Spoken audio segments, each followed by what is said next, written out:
Shalom sahabat kuntum yang terkasih, kita jumpa lagi pada hari ini, hari Jumat tanggal 7 Juli tahun 2023 yang merupakan hari biasa dalam pekan biasa yang ke-13 dengan warna liturgi adalah hijau. Kuntum pada pagi hari ini mengambil tema mengasihi adalah yang utama baginya.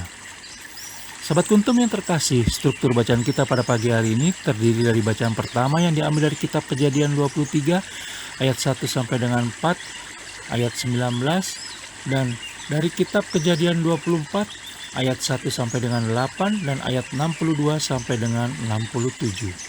Mazmur tanggapan diambil dari kitab Mazmur 106 ayat 1 sampai dengan 5. Bait pengantar Injil diambil dari Injil Matius 11 ayat 28 dan bacaan Injil pada pagi hari ini diambil dari Injil Matius 9 ayat 9 sampai dengan 13. Bacaan Injil pada hari ini dapat kita baca pula dalam Injil Markus 2 ayat 13 sampai dengan 17 dan Injil Lukas 5 ayat 27 sampai dengan 32. Bacaan Injil pada hari ini sama dengan bacaan Injil pada hari Jumat tanggal 1 Juli tahun 2022 dan struktur bacaan pada hari ini sama dengan struktur bacaan pada hari Senin tanggal 21 September tahun 2020 dan hari Jumat tanggal 5 Juli tahun 2019. Baik sahabat kuntum yang terkasih, saya akan bacakan bacaan Injil kita pada pagi hari ini yang diambil dari Injil Matius 9 ayat 9 sampai dengan 13.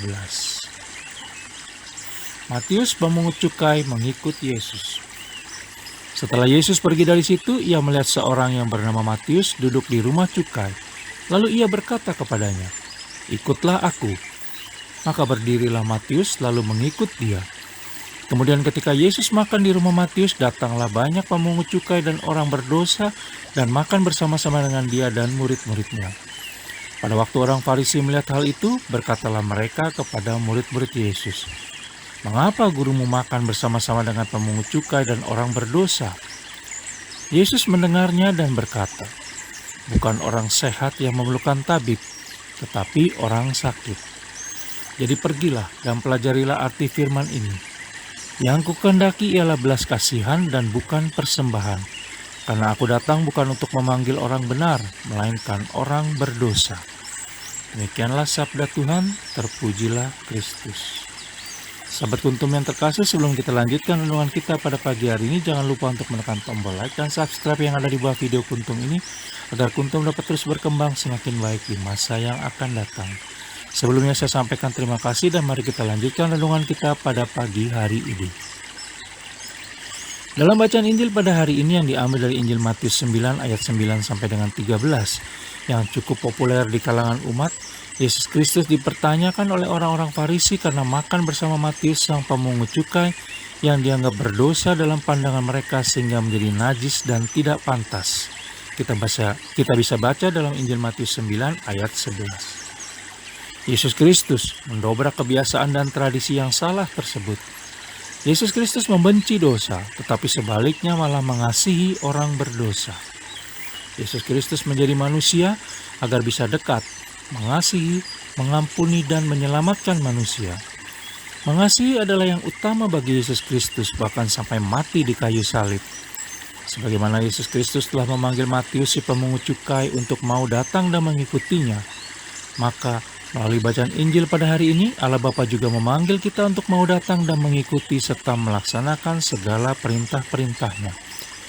Hanya dengan datang kepada Allah Bapa maka kita bisa merasakan kasih sejati. Memang ada banyak hal yang mungkin kita tidak mengerti pada saat nanti memenuhi panggilan Allah Tritunggal Maha Kudus. Tetapi belajarlah untuk percaya sepenuhnya kepada Allah Tritunggal Maha Kudus dalam hidup dan kehidupan kita, sehingga pasti kita berupaya mencarinya dan menyadari bahwa kita sungguh-sungguh membutuhkannya. Di dalam iman kita harus percaya bahwa Allah Tritunggal Maha Kudus pasti, selalu dan akan memberi yang terbaik bagi kita. Tanpa Allah Tritunggal Maha Kudus, niscaya hidup dan kehidupan kita akan hampa dan terus mengejar sesuatu untuk kepuasan diri kita semata, yang pada akhirnya semua itu akan berakhir dalam kesia-siaan belaka. Karena hanya di dalam dan bersamanya, maka kita akan mengalami kepenuhan. Sekarang pilihan ada pada kita, apakah mau menjadi seperti orang-orang Farisi, Matius, atau meneladani tindakan Yesus Kristus. Sahabat kuntum yang terkasih, Bila ingin lebih jelas lagi, silakan melihat kepada deskripsi yang ada di bawah video Kuntum ini. Dan jangan lupa untuk menekan tombol like dan subscribe yang ada di bawah video Kuntum ini agar dapat terus berkembang semakin baik di masa yang akan datang. Terima kasih, selamat pagi dan salam.